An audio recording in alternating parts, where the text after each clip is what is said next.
memahami manajemen publik dalam bahasan administrasi publik. Nah, ini yang saya ingin kembalikan.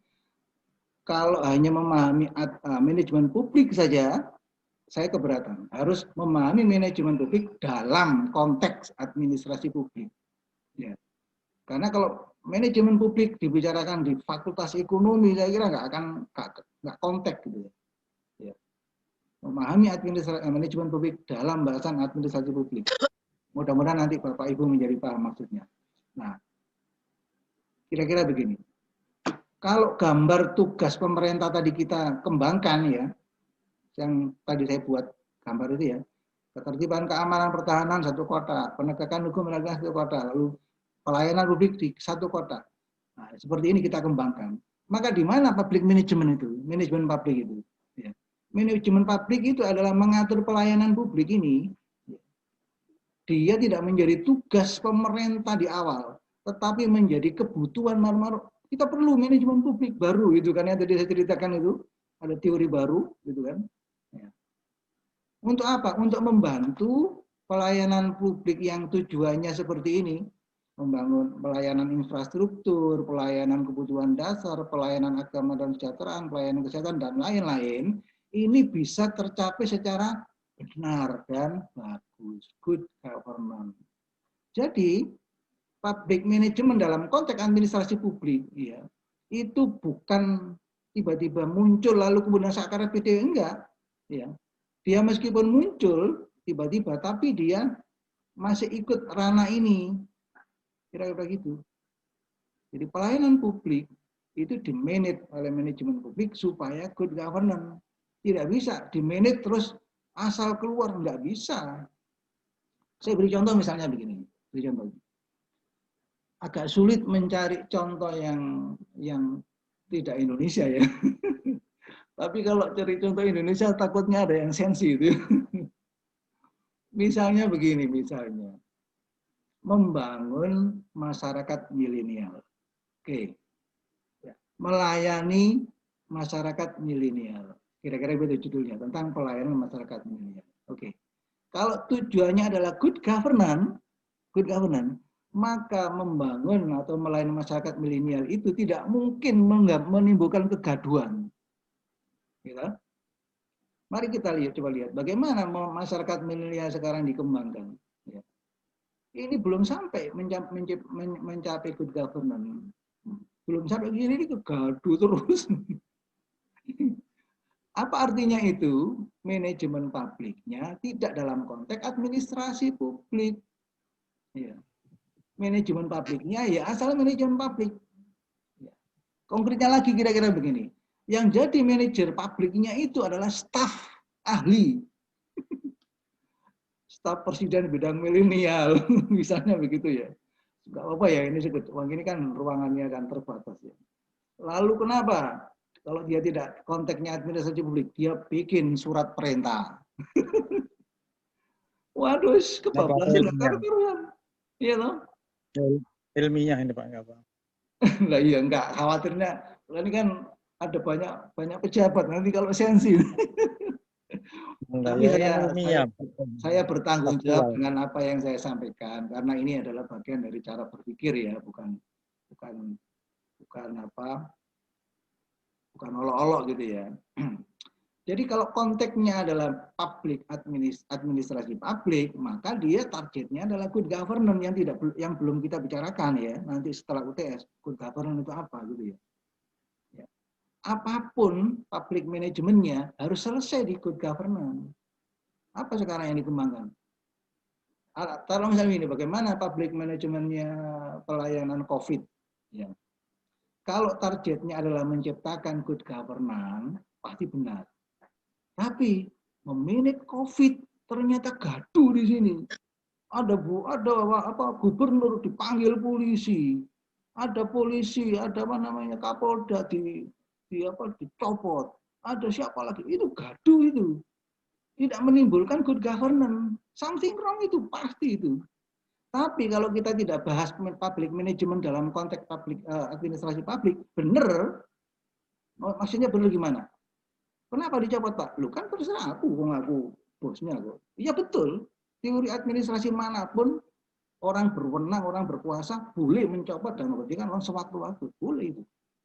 Tapi begitu masuk konteksnya adalah good governance, nah nanti dulu Pak, Bapak memang berwenang. Tapi apakah itu? Nah, seperti itu. Nah, mudah-mudahan paham. Jadi ini konteks-konteksnya ya. Kita bicara konteks tapi harus tahu konteks. Lalu kemudian ini, hubungan antara public service, ini kita potong ya. Bapak Ibu mohon maaf ini harus hati-hati. Ini kan pelayanan ini, saya potong gambarnya karena gambarnya kan harus panjang. Nah, tadi pelayanan itu di sini. Public service, pelayanan tadi itu yang ada banyak mereka itu, ya. Yang kemudian ada public management ini. Sekarang kita hadapi ada beberapa teori sebelum masuk ke good governance. Ada UPA, Public Administration, ada New Public Management, ada New Public Service. Ini kan untuk mencapai good governance. Jangan lupa atau hati-hati yang ingin saya ingatkan. Tidak berarti teori terakhir ini yang terbaik membangun good governance, belum tentu. Belum tentu. Kalau kemudian kita yakin bahwa ini kuno, kita harus sudah praktekkan New Public Service, lalu public management mengikuti teori ini, lalu kemudian ujung-ujungnya menimbulkan kegaduhan, itu bukan public management. Itu morak-mariknya manajemen. Kira-kira begitu. Mudah-mudahan dipahami ya. Ini sebelum kita bicara teori public management-nya, kita harus tahu konteksnya. Ya. Saya bertanggung jawab supaya Bapak Ibu tidak salah menafsirkan, apalagi nanti membuat makalah, paper atau tesis ya. Bikin public management, wah sudah sangat bagus. Ternyata ujung-ujungnya bukan menciptakan good governance, tidak dalam konteks ini. Saya ingin mengatakan kira-kira begini. Pada masyarakat di mana tingkat pendidikan dan kepedulian masyarakat sangat rendah, tidak mungkin pemerintah menggunakan teori the new public service. Ya. Kalau ini dipraktikkan akan terjadi kegaduhan. Contoh misalnya, bagaimana masyarakat wajib pajak, tentang wajib pajak ya. Apakah wajib pajak di Indonesia itu well educated, well information? Enggak. Sementara dipraktekkan dengan teori the new public service. Apa itu artinya? Menghitung sendiri kewajibannya, membayar sendiri, menyelesaikan sendiri. Enggak bisa. Ya kan? Setiap bulan Maret ya. Wow, kantor pajak penuh. Ya, sebelum bulan Maret lenggang.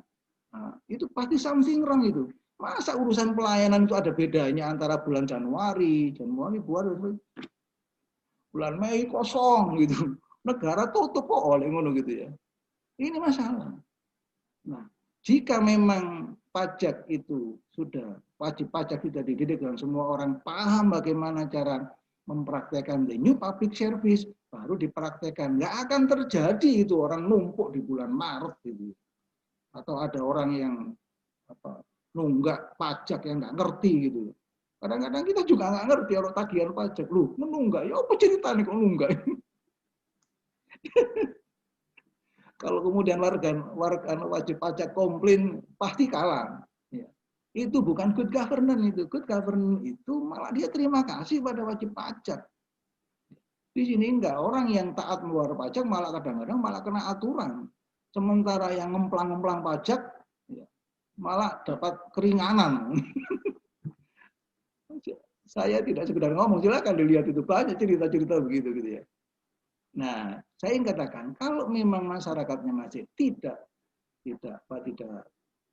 layak untuk diperhatikan, ya pakai yang ini, petugas pajak datangi. Kan itu petugas pajak dibayar, ya kan? Tidak harus seluruh kantor pajak seluruh Indonesia itu harus pakai IT semua, misalnya begitu. Itu sekedar contoh saja. Masih ada lagi, ada banyak sekali contohnya. Tapi tidak perlu kita sebutkan satu-satu, nanti nggak selesai. Oke, berikutnya.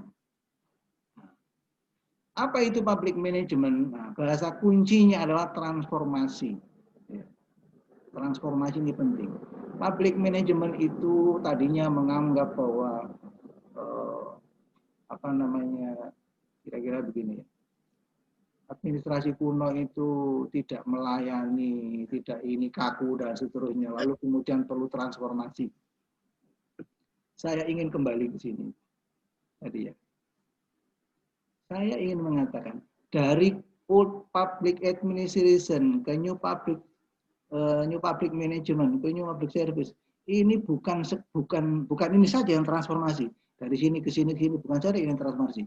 Di dalam dirinya sendiri ini juga ada transformasi. Ya. Bapak Ibu yakin nggak bahwa hari ini masih ada perusahaan yang besar yang mempraktekkan prinsipnya Taylor sampai hari ini dan berhasil. Sementara ada perusahaan yang sekarang ini bangkrut, ya, justru dia menggunakan pendekatan new public service. Nokia, gulung tikar, new public service itu. Ya, dan itu banyak sekali contoh kira-kira itu. Artinya transformasi itu tidak harus pindah. Ya. Transformasi itu bisa memperbaiki situasi, kondisi yang orang mungkin tidak paham. Bapak Ibu hari ini adalah mentransformasi keilmuan. Kan tidak kelihatan kalau kemudian Bapak Ibu itu berubah. Ya. Yang tahu siapa itu, ya seperti itu. Yang tahu ya di alamnya itu. Kalau Bapak Ibu ada di sini lalu ini berubah. Barangkali kalau ada transformasi di sini, tadinya old public administration, kemudian ditambahi the new old public administration. Berarti masih di ruangan ini tapi berkembang terus. Seperti itu. Nah, saya ingin mengatakan lagi begini, andaikan itu ormas kira-kira begitu ya. Nun sewu ini Bu Rukmini, nun sewu ini sekedar contoh. Ini NU, ini Muhammadiyah, mamanya gitu. Ini apalagi yang lebih modern kira-kira gitu. NU itu konvensional, kemudian Muhammadiyah modern, andaikan lagi lebih modern kayak gitu. Apakah berarti kemudian ada transformasi dari NU menjadi Muhammadiyah? Kan enggak. Di NU itu ada transformasi, tentu arasnya berbeda dengan transformasi yang dari Muhammadiyah. Semuanya sama, melayani umat. Gitu kan? Kan tidak kemudian semua harus menggunakan cara Muhammadiyah untuk mendekati umat. Ini teori Muhammadiyah kita pakai? Enggak. Seperti itu kira-kira. Nah, ada kalau mau mendirikan perguruan tinggi negeri, pakailah cara Muhammadiyah. Kalau mau membuka pendidikan, pakailah cara Muhammadiyah. Kalau membuka pesantren, pakailah cara NU. Nah, kira-kira begitu. Kalau itu benar gitu ya. Lalu kemudian dicampur aduk, sudahlah, wis melo ay. Akhirnya nggak jelas. Ada perguruan tinggi NU, tapi prakteknya Muhammadiyah. karena tidak memiliki platformnya.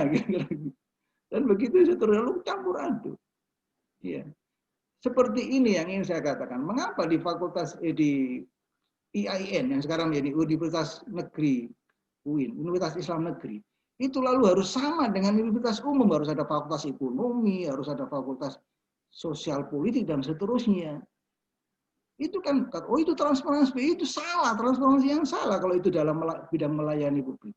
Kalau mau mendidik orang ahli ekonomi, ya jangan di jurusan IAIN, kira-kira begitu.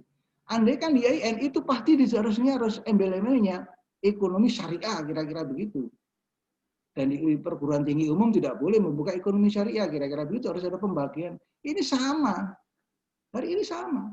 Pertanyaannya ada, apakah itu pelayanan publik dalam bidang pendidikan? Ya kan? Nah, apakah itu good governance? Enggak.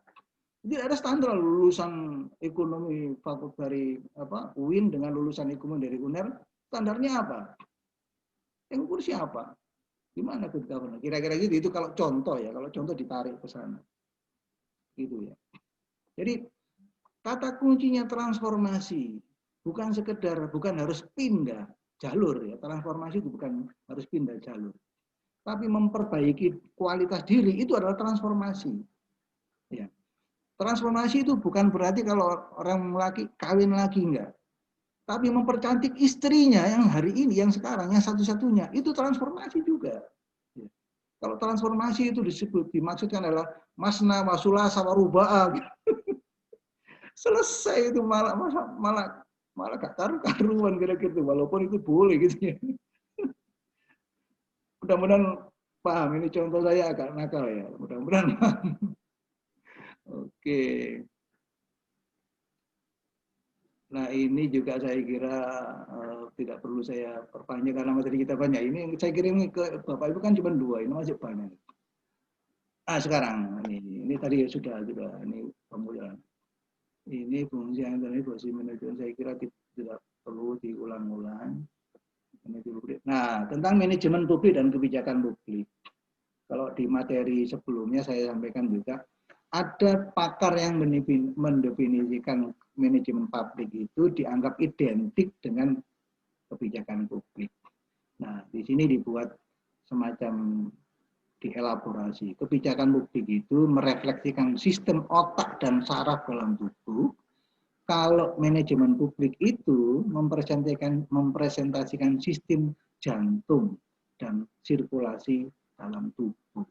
Bisa kita diskusikan ya. Jadi apa bedanya kebijakan publik dengan manajemen publik? Sepintas sama, tetapi dari fungsinya berbeda. Kira-kira begitu. Bicara kebijakan publik itu bicara otak, ya. Bicara cara berpikir, bicara bagaimana mengatur dalam pengertian membuat larangan dan kewajiban, hak dan kewajiban ya. Begitu masuk di manajemen publik itu mensirkulasi arus bagaimana kesejahteraan itu terus tidak hanya menyinggung orang A tapi B seterusnya gitu ya. Jadi di sini beda. Dalam manajemen publik tidak ada reward and punishment. Ya. Orang jahat menurut public management, dalam kebijakan publik, orang jahat ditaruh di penjara. Ya kan? Tangkap, taruh di penjara. Orang baik diberi kebebasan. Dalam manajemen publik, orang jahat pun harus mendapatkan pelayanan sama dengan orang baik. Jadi harus bedakan itu. Kalau Bapak Ibu bertugas menjadi pelayan publik, ya, dan tidak dalam konteks mengatur publik, Bapak Ibu tidak boleh membatasi hak. Nah ini Pak Polisi tahu Pak Polisi. Polisi itu kalau pada saat menangani perkara dia ada di sini, begitu sudah ketangkap dia itu sangat sayang, ya, kepada orang meskipun penjahat. Dan itu adalah manajemen publik. Nah kalau dalam praktek ternyata ada manajer publik atau praktek manajemen publik yang ditangkap maringono di sini malah dikepui, tidak diberikan. Nah, itu bukan manajemen publik. Tidak manajemen publik. Saya ingin mengatakan begini, kalau ada pelayanan publik, kalau membuat sanksi pelayanan publik, itu salah itu. Tidak ada pelayanan publik itu ada sanksinya. Bapak Ibu bagaimana kalau mau membayar? Nah, ini yang minggu lalu saya sebut. Membayar listrik PLN kalau terlambat di atas tanggal 20, ya itu kena dan apa gitu ya, 1 bulan. Kalau lebih dari 1 bulan diputus gitu ya, dan seterusnya. Kelihatannya benar. Ya.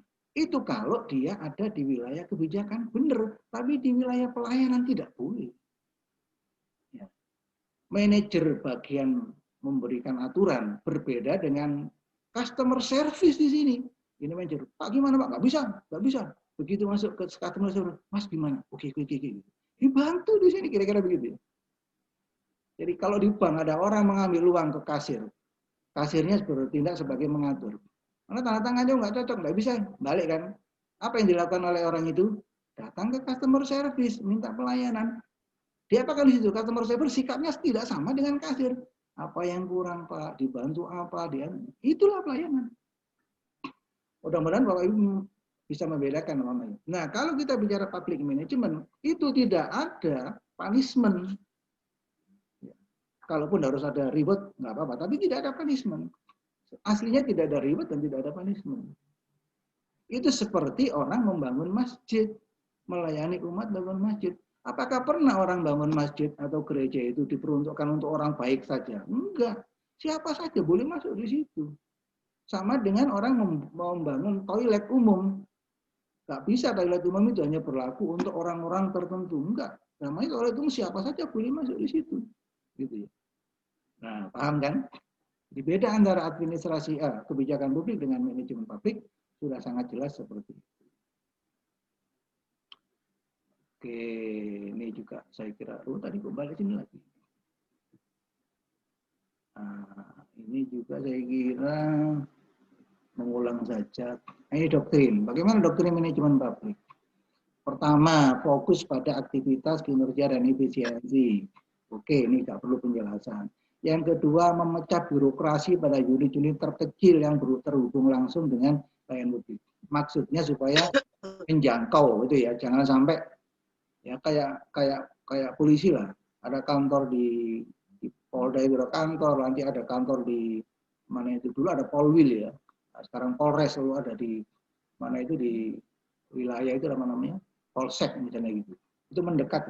Polsek masih lagi ingin lebih dekat masyarakat, bikin apa lagi? Pelayanannya seperti itu. Nah, itu sama dengan konsepnya perusahaan swasta. Kantor pusat punya kantor cabang, punya kantor cabang membantu, punya kantor kecil-kecil dan seterusnya seperti itu.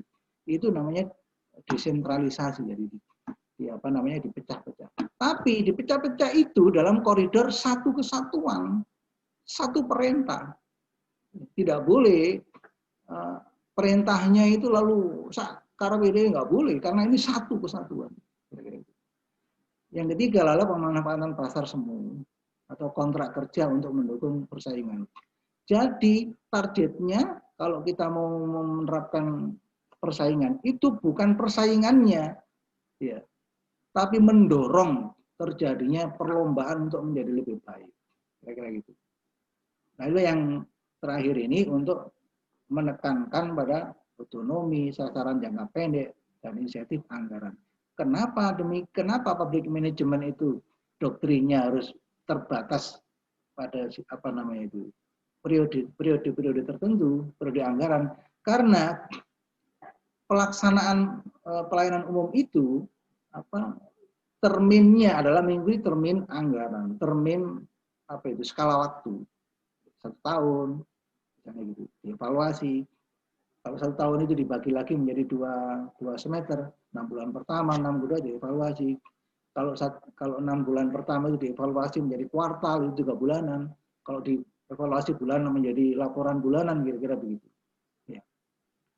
Artinya apa? Tidak boleh lalu berlaku 5 tahun, tidak bisa gitu. Ini pelayanan publik untuk 5 tahun, tidak boleh. Doktrinnya harus terbatas waktu, maksimal 1 tahun. Kenapa demikian? Karena perubahan di tahun berikutnya itu akan bisa dikendalikan, bisa diikuti jika targetnya adalah tahun. Ya kalau bisa malah ya kuartalan atau semeteran ya seperti kita kuliah ini. Bagaimana pelayanan kuliah itu dibuatlah semeteran supaya berbasis kinerjanya bisa kelihatan. Kalau wis terserah kuliahnya pokoknya 4 tahun harus lulus semua. Nah, itu kira-kira bisa ya. Nah, itu pendefinisiannya. Tujuan manajemen publik saya kira ini sudah pernah disampaikan yang lalu juga di materi saya yang awal juga ada ya.